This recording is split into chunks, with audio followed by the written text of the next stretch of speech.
Ya, ujian ya. Buat seorang istri ketika dia mendapatkan hidayah. Di saat pasangan hidupnya tidak mendapatkan hidayah. Ujian buat istrinya Fir'aun. Ketika dia beriman dan Fir'aun tidak beriman. Kita lihat bagaimana dia disiksa sampai mati. Karena dia gak mau nurut, gak mau taat sama Fir'aun. Kembali kepada pertanyaan, bagaimana seorang istri yang dilarang berhijab sama suaminya?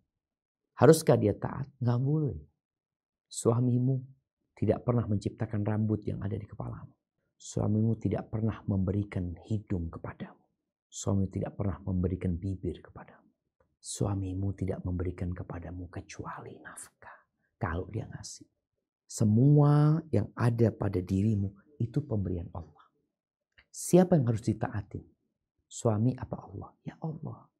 La ta'ata li makhluqin fi ma'siyatil khaliq. Nggak boleh taat sama makhluk kalau urusannya maksiat sama pencipta.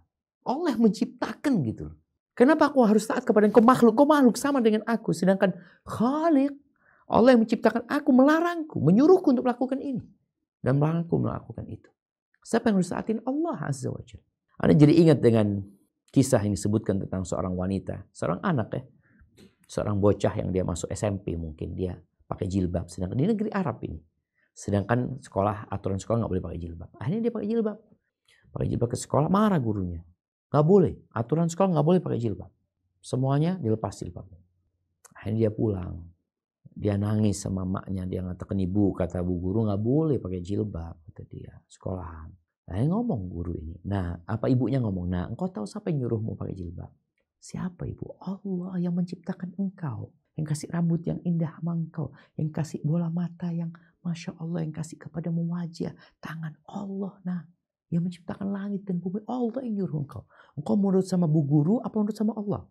Ya sama Allah lah, kata dia. Bu guru apa nggak ngasih apa-apa, nah, harus nurut sama dia. Ya. Akhirnya besok pagi berangkat sekolah lagi. Dengan jilbabnya dia. Marah gurunya, lebih marah daripada yang kemarin. Karena kemarin belum dikasih tahu, sekarang udah dikasih tahu, dia malah seperti itu. Marah di hardik sama gurunya, engkau gak nurut, ini macam-macam. Nangis anak ini karena dimarahin sama gurunya. Maka dalam tangisannya dia mengatakan, man uti ana amhu, anti amhu, kata dia. Siapa yang harus aku taati sebenarnya, engkau apa dia? Engkau apa dia? Kata dia, kata anak kecil ini. Bu guru ini sadar bahwa anak ini berjilbab bukan karena keinginan, tapi karena perintah. Maka tanya bu guru ini, siapa maksudmu? Dia itu siapa yang nyuruh kau pakai jilbab? Kata anak ini, Allah bu guru. Yang menciptakan aku dan menciptakan engkau. Kata dia. Allah yang memberikan nikmat kepada aku dan kepadamu. Diem bu guru itu ya. Akhirnya selesai bu guru itu pulang sekolah, berangkat ke rumahnya anak perempuan ini.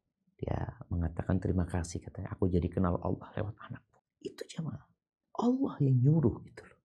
Makanya gak boleh kita taat sama makhluk. Apa yang diberikan mereka sama makhluk sama kita. Ucapan sebagian orang mengatakan, oh tenang, ana yang nanggung dosanya. Ini ucapan sudah diucapkan sama orang-orang yang tersesat. Dari dulu dia ingin orang lain tersesat, nurut sama dia, maka dia mengucapkan ucapannya. Allah sebutkan di surat Al-Ankabut ayat 12. Surat Al-Ankabut ayat 12 tentang ucapan orang-orang kafir. Allah mengatakan, wa qala alladhina kafaru lilladhina amanu ittabi'u sabilana. Orang-orang kafir berkata kepada orang-orang yang beriman, kalian ikutilah jalan kami. Ikutilah jalan kami. Wal nahmil khatayakum. Dan kami akan memikul dosa-dosamu. Kami yang nanggung dosanya. Kata Allah apa? Wa ma hum bihamilina min khatayahum min syai'. Sesungguhnya mereka sedikit pun tidak sanggup memikul dosa-dosa mereka sendiri. Gak bisa mereka. Allah kata innahum lakadzibun. Bohong mereka. Bohong. Gak ada. Ceritanya kami bawa dosa sudah kami yang nanggung. Engkau gak akan berdosa. Engkau yang berbuat. Engkau yang mengikuti. Engkau yang nurut. Engkau yang melakukan. Engkau yang berdosa. Walaupun dia saya tanggung dosanya. Seorang atasan mengatakan udah kau lakukan ini. Mau korupsi atau apa. Saya yang nanggung dosanya. Engkau tanda tangan saya yang nanggung dosanya. Enggak. Engkau yang tanda tangan. Kau nanggung dosanya juga. Dia nanggung dosa jelasnya. Karena dia nyuruh orang berbuat dosa. Maka engkau duduk sama suamimu. Sampaikan kepada dia tentang cintamu kepada suami. Tapi katakan kepada dia, cintaku kepada Allah kayaknya lebih besar. Aku akan mati dan kau akan meninggalkan aku. Aku akan sendirian dan kau akan pergi. sendirian juga. Saya sampaikan bahwa aku ingin taat sama Allah.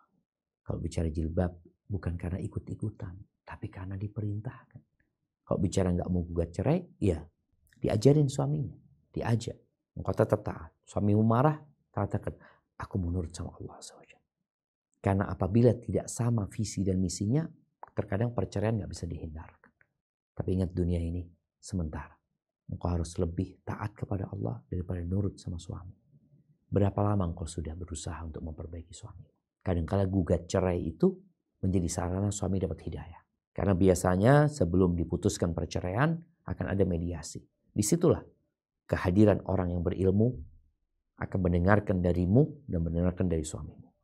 Lalu dia semoga dapat memberikan nasihat kepada suami. Istrimu cinta sama engkau. Istrimu gak mau bercerai. Cuma dia hanya ingin taat kepada Allah. Dan itu tidak mengurangi apa-apa dari suami. Bahkan menjaga kehormatan suami. Hadza wallahu a'lam bissawab.